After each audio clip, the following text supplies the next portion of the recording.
Hoje consegui passar por uma livraria e dei uma espreitadela a várias secções, incluindo também a dos livros ingleses. E estava lá um livro o segundo livro do escritor chileno Benjamin Labatut, que tem o título de Maniac, a versão inglesa. E eu, por curiosidade, eu gostei muito do primeiro livro do autor, penso que já falei dele aqui, e por curiosidade eu quis ver o nome do tradutor, quem é que traduziu para inglês. E não encontrei, e achei estranho. Será que a editora se tinha esquecido o nome do tradutor? Isso não é nada normal hoje em dia, já foi, mas hoje já é bastante mais raro, felizmente.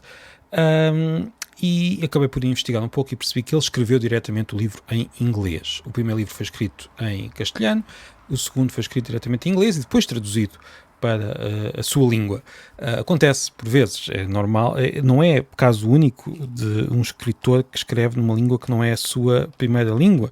Não nos podemos esquecer de Conrad, que era polaco e que foi um dos grandes escritores de língua inglesa. Olha, o que eu depois achei curioso, e aqui é um ponto em que discordo profundamente com o autor, como eu disse, eu gosto muito do que ele escreve, mas neste ponto eu discordo porque eu percebi, depois encontrei uma citação, ao procurar estas informações, encontrei uma citação em que ele diz que prefere a língua inglesa porque, primeiro, lê muito mais inglês, tudo bem, e isso eu percebo, a pessoa lê muito mais inglês e por isso está muito mais à vontade para escrever em inglês, mas depois passa para um ponto em que aí sim, digamos, erra, e erra de uma forma que é muito comum ao longo dos séculos. Diz que o inglês é uma língua mais flexível, mais rica, com mais vocabulário, que é melhor para escrever intrinsecamente. Olha, é claro que cada um tem a sua opinião, mas o que se passa é que ao longo dos séculos a língua de maior prestígio internacional sempre foi vista como melhor intrinsecamente. Digamos que este melhor acompanha sempre o prestígio que por vezes tem razões diferentes da própria estrutura da língua. Tem razões políticas, geopolíticas. O francês foi muito importante e muitas pessoas cantavam as glórias da lógica do francês, da forma como o francês é mais belo. É tudo uma questão de opinião, mas não é nada objetivo. E o francês não é mais lógico do que as outras línguas. No caso do latim, que nos dá uma grande literatura, também muitas pessoas ainda hoje consideram que é uma língua intrinsecamente melhor, muito melhor. Olha, claro, no fundo estão confundindo a qualidade da literatura que se produz na língua, da importância histórica da língua, da importância geopolítica da língua, com a qualidade da sua gramática, ou a qualidade intrínseca.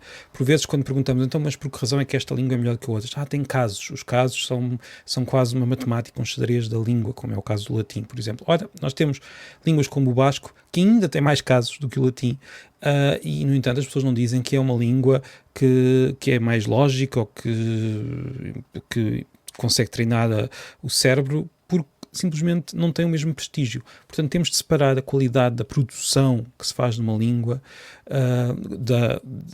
desta ideia de que as línguas são intrinsecamente melhores. Porque, reparem, as línguas só começam a ser consideradas intrinsecamente melhores depois de ganharem poder e depois de começarem a ser usadas por muitas pessoas. Este uso por muitas pessoas, sim, isso sim, é importante. O uso por muitos escritores acaba por mostrar uns aos outros o que é que podem fazer com aquela gramática, o que é que podem fazer com aquele vocabulário.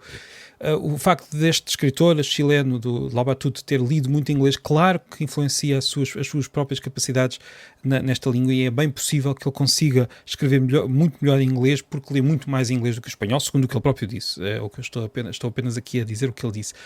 Portanto, são coisas diferentes. É impossível que uma língua seja melhor do que outra.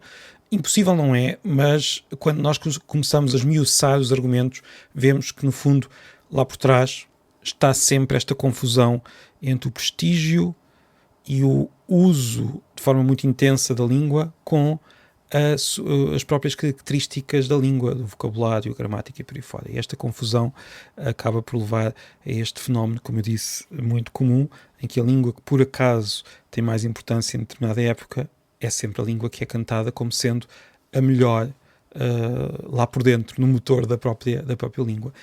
E esta coincidência que se repete ao longo dos séculos e com várias línguas deveria levar-nos a pensar que se calhar estamos a ver as coisas ao contrário quando estamos a elogiar as próprias características da língua. Isto, claro, há que dizer, não invalida que cada pessoa tenha os seus gostos, e é claro que nós, ao estarmos habituados a ler muito numa língua, a ver grandes obras numa língua, acabemos por considerar que a própria língua tem uma certa beleza que vem desta nossa forma, ou que vem desta nossa experiência muito pessoal e muito subjetiva.